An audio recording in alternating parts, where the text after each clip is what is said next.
Hello and welcome to the very first episode of the Green Bean podcast. My name's Katie Green, this is Jack, and we're so happy that you've joined us in my studio for this day where I'm conquering my fear and sitting in front of the video camera to do something that I've wanted to do for a long time, which is make a video podcast about my creative projects. So I watch a lot of video podcasts on YouTube, mostly knitters, and I'm just so inspired by this community of mostly women, but some men, who are sharing their creative projects and their ideas and their inspirations and just being themselves. And I really love what they're doing and the way that they're sharing what they're making, and I thought I would like to join in. So welcome, and I'm gonna tell you about some of the things I've been working on lately.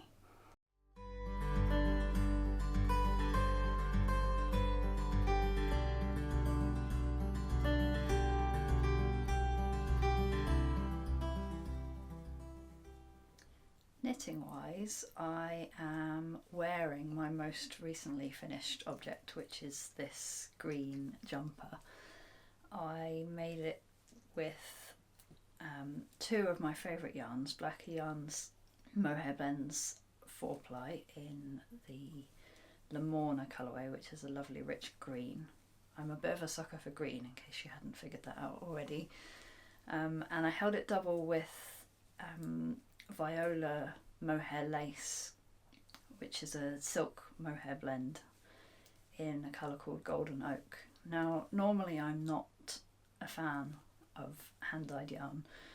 I think it's beautiful work of art in the skein, and I'm always tempted to buy it, but the reality is it's not the kind of thing that I use very much, not the kind of thing that I wear very much, so I tend to hold back from buying it. But when I met Emily Foden at Pomfest in London last year, I just fell head over heels for her hand-dyed yarn, and the kind of colours that she uses are right up my street, and I couldn't resist. So I treated myself to a couple of skeins of Golden Oak, which is this gorgeous kind of variegated green, yellow, gold, amazing, wonderful, wonderful colour. And it sat and stared at me for ages, and I don't know where I got the idea of trying holding it double with Black Yarns Mohair Blends, but I gave it a go, and it produced the most beautiful swatch. It's quite a loose gauge. It's something like 17 or 18 stitches in 10 centimetres, so it's quite a loose drapey jumper, and I'm absolutely chuffed with it.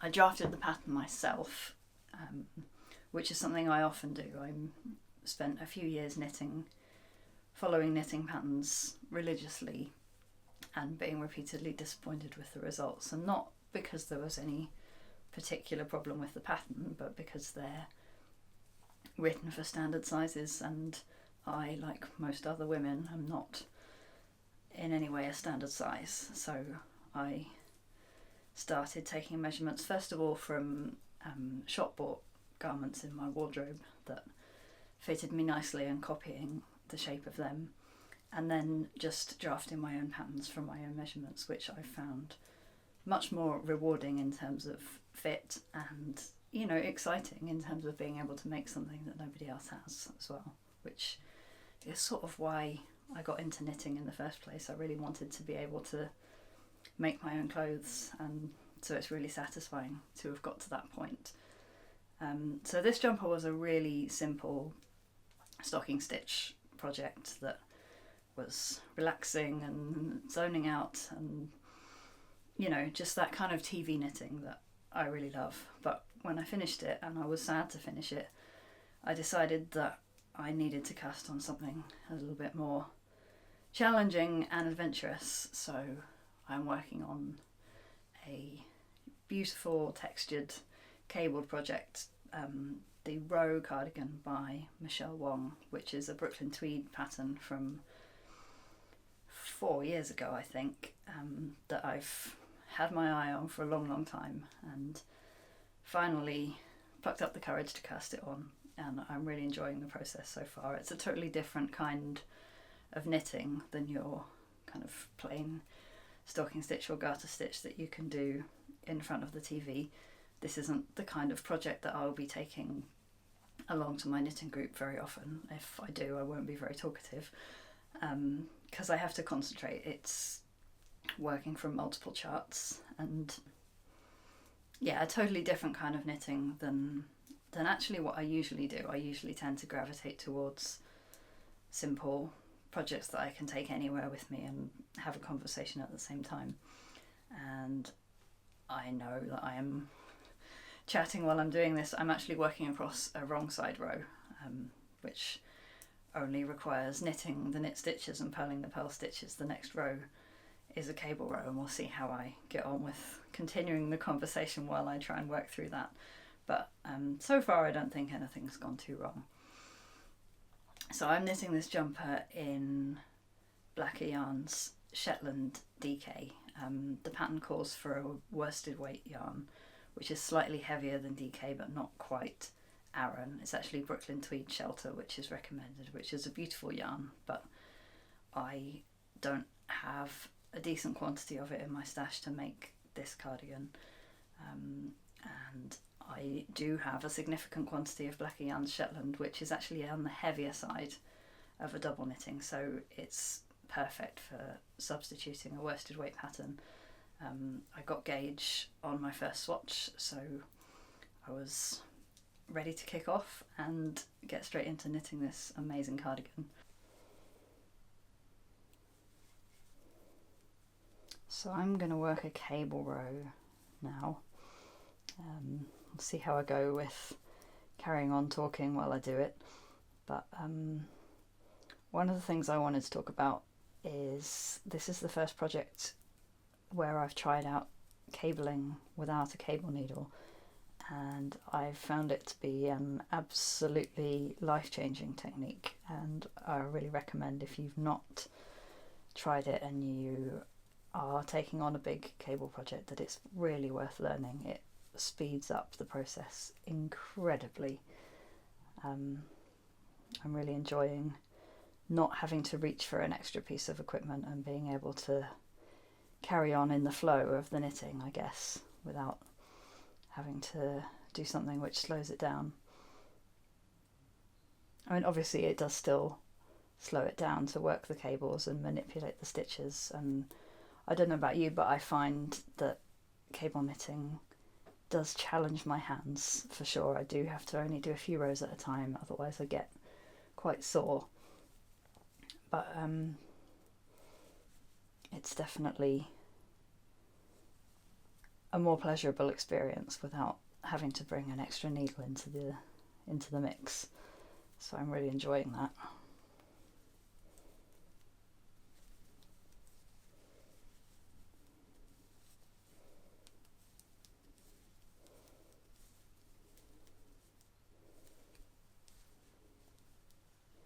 So I'm just working across the first chart here. The stitches on the right are going to cross over the ones on the left, so I slip them off, leaving those two stitches in front, and then quickly catch them with the other needle.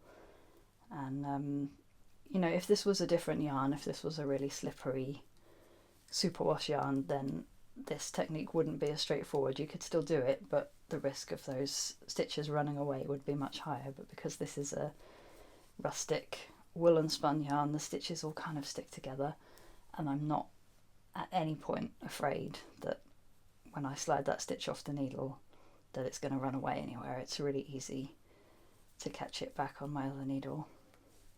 I don't feel afraid of doing it, which I might do if it was a more slippery yarn.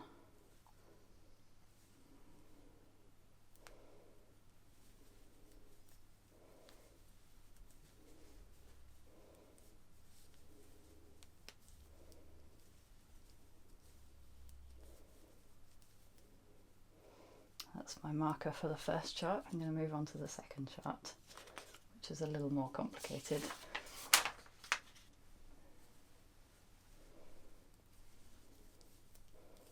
Actually, this row doesn't involve any cables, so that's nice and relaxing.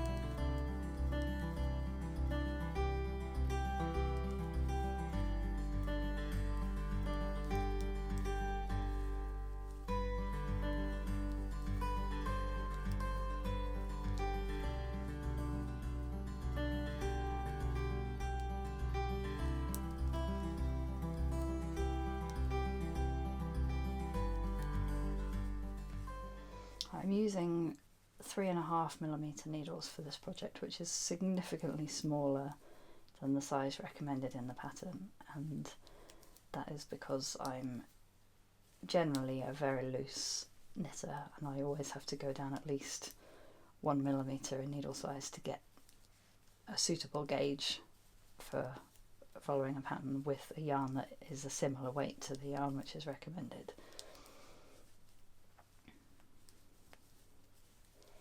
And I'm very happy whenever I get to use my 3.5mm wooden needles because they're my favourite needles, so I'll try and use them for any project I possibly can. I use them for this green mohair jumper that I'm wearing, and I'm using them for this project, and I will probably use them for the next project when I cast this one off.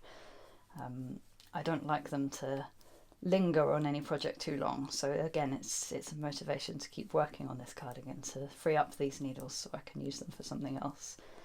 And they're nothing particularly fancy, they're just Knit Pro Symphony Rosewood needles. I got them as part of an interchangeable set quite early on in my knitting career, if you like, when I thought buying the set would mean that I wouldn't need to buy any more needles in my life ever again.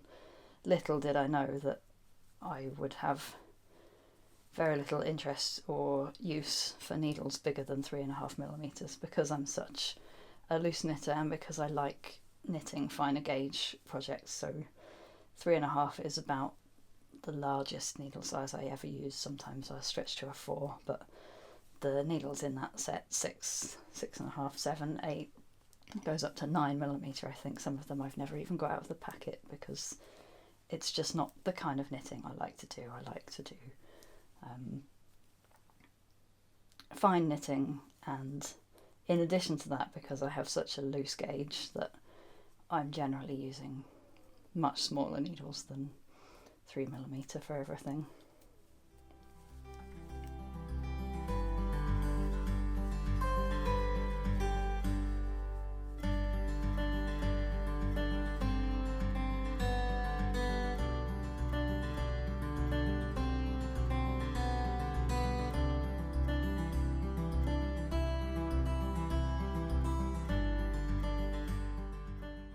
So I'm working on a habitat drawing of a rock pool, and I first did one of these kind of drawings for a client about a year ago.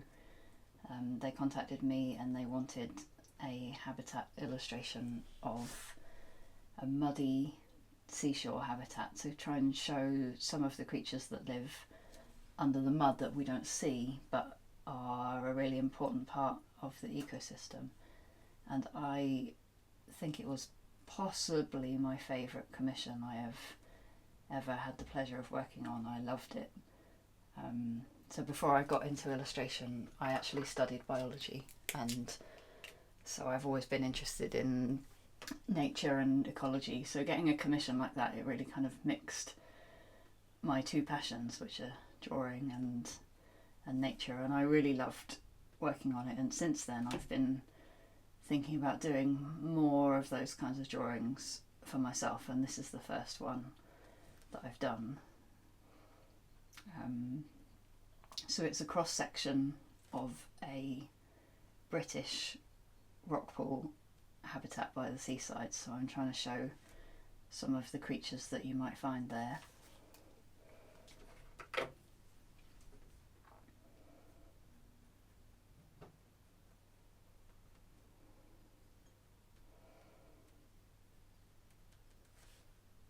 I started this drawing a couple of weeks ago and I haven't actually put that much time into it. I think this is only probably the third drawing session I've spent working on it, which isn't very much time, so it's coming together quite quickly. I'm really pleased with it so far. I'm using Pigma micron pens size 01 for the main outlines of the drawing, and size 005, which I believe is the smallest one that they do, for adding the tiny details.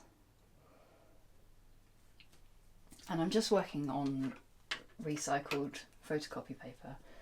It's my favourite surface for working with these pens. I find it takes the ink really well without bleeding because it has that kind of smooth coating on it, and it's really inexpensive, and I tend to go through quite a lot of paper, so I don't bother with buying really expensive stuff unless I'm working on something with watercolours or something that's going to get really wet, in which case you need high quality. But if you're just doing pen and ink, I find that photocopy paper is completely adequate. And the other thing is that most of my illustrations end up going into a digital format, so the original doesn't really matter. I have found that this paper doesn't age very well. It does go yellow, especially if you leave it out in the daylight. But I'm not going to be doing anything with the originals. I'm not going to be framing it or selling it. I'm going to be using the finished drawing in a digital format in a magazine, so it doesn't really matter if the paper's not going to last forever. I kind of like that. It kind of makes me less afraid of making the first marks on the paper. I think if the paper's really expensive, it's easy to feel too precious about it and not want to make a start and think it has to be this big perfect thing. And if the paper's cheap, and it doesn't matter. You see I've crumpled one of the corners here. I don't really mind about that too much. It'll all disappear when I scan the drawing in. So it helps me not be too particular about things, which is always a good thing, I find.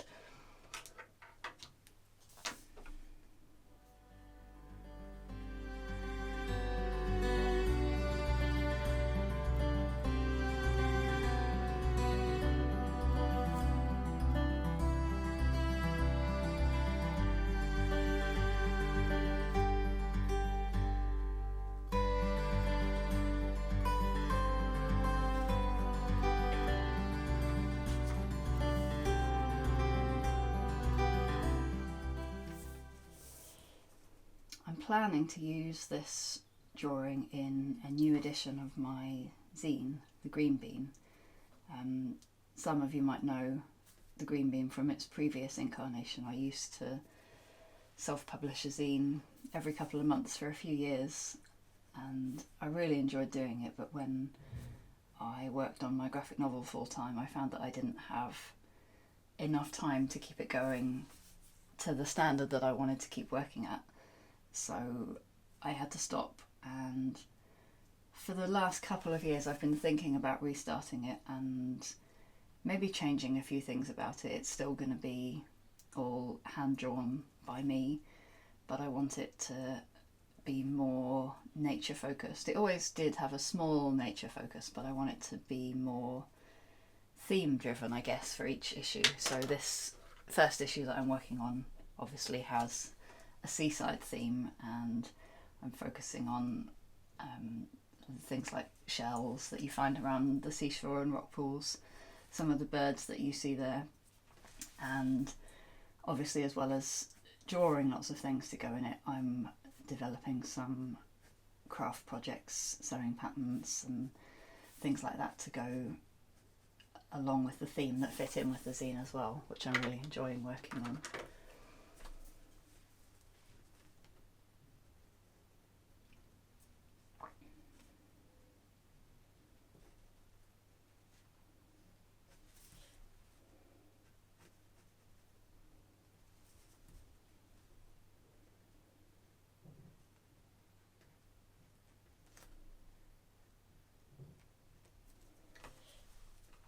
When I worked on my zine before, I used to feel quite a lot of pressure about delivering it on time. I had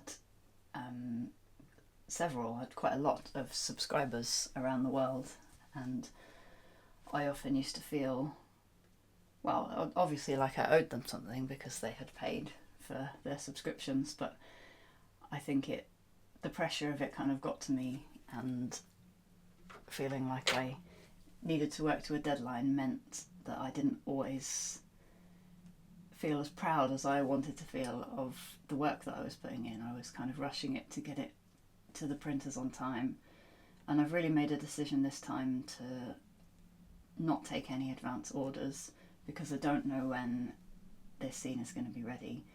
I'm kind of just getting back to drawing after a long break of recovering from the process of drawing my graphic novel, which was an intense process of 4 or 5 years of work, and afterwards I was kind of burnt out and exhausted, and I have been drawing a bit here and there since then, but not as much as I used to, and I'm just about getting back into it and starting to enjoy it again, and I'm very cautious not to push that too far. I think I want to make sure that I'm both happy and proud of the work that I'm producing and enjoying the process of creating it, and the cost of that is that it's going to take as long as it takes, and I'm trying not to put any pressure or expectation on myself about when it will be ready, and just enjoy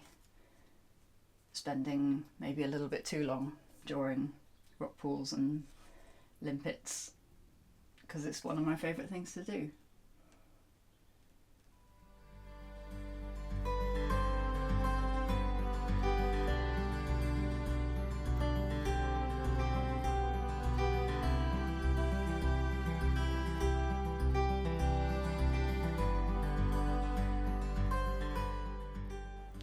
So welcome to my sewing room, aka the kitchen.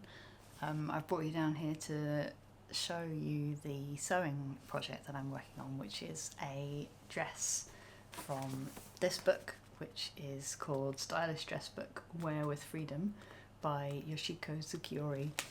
It was originally written in Japanese, and I have the version that's been translated into English, although I do have a bit of a thing for collecting Japanese sewing pattern books in Japanese as well as in English. I don't read any Japanese at the moment, although I would like to, but the amazing thing that they do is they show illustrations of how to put the patterns together, so as long as you've got a basic sewing knowledge of assembling garments and you can follow picture instructions, I don't see any difference between having the Japanese book and the English book.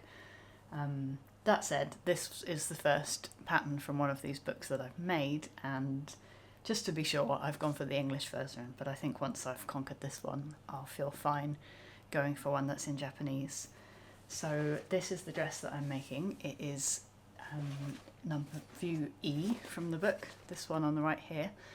I've made quite a few adaptations. These pleats at the front came down to kind of the Empire line, and I've extended them to go a little bit further to the waist, and the bodice at the back, I've lowered it to come to the waist. And I didn't put patch pockets, I'm putting inseam pockets in the side seams, which is the next thing that I'm about to do. That's just a personal preference. I'm not a fan of patch pockets, particularly on a lightweight cotton fabric. I like to use my pockets and put stuff in them and put my hands in them, and I think I would end up tearing either the pocket off or, even worse, the fabric of the dress. So inseam pockets seemed like a better choice for me. And I've also made the dress longer, so in the pattern I think it's kind of a tunic length, just kind of mid-thigh to be worn over trousers or not. And I've gone for, well, I've cut the fabric below the knee, and before I hem it I'm going to try it on and obviously decide whether I want it to be below the knee length, or maybe a bit shorter, but by cutting the fabric long I've given myself options. So let's talk about the fabric a bit. It's 100% cotton, which I bought from the Cloth House in London. It's a Japanese print by Sevenberry, which is black with kind of gold patterning in the background and these really cute bunny rabbits on it, which I fell in love with. So it's going to be a really cute dress. I've got a couple of things left to do. Obviously put the pockets in, sew the side seams, and put the sleeves in, which, apart from doing the hem, is my least favourite thing. So I've been avoiding it for a couple of days, but I think just a couple of more hours work and I should have this dress finished.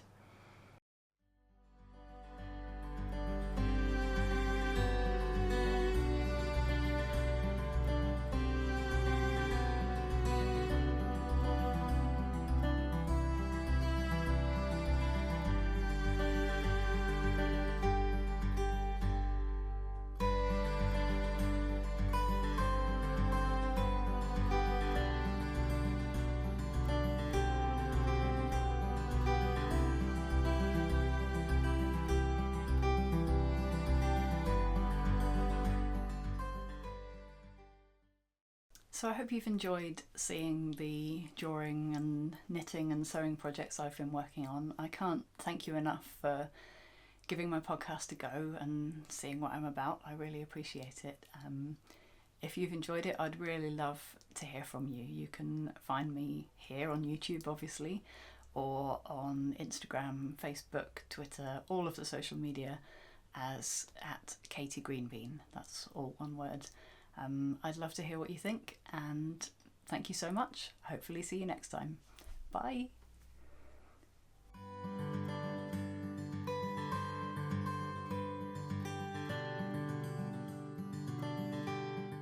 I love you too.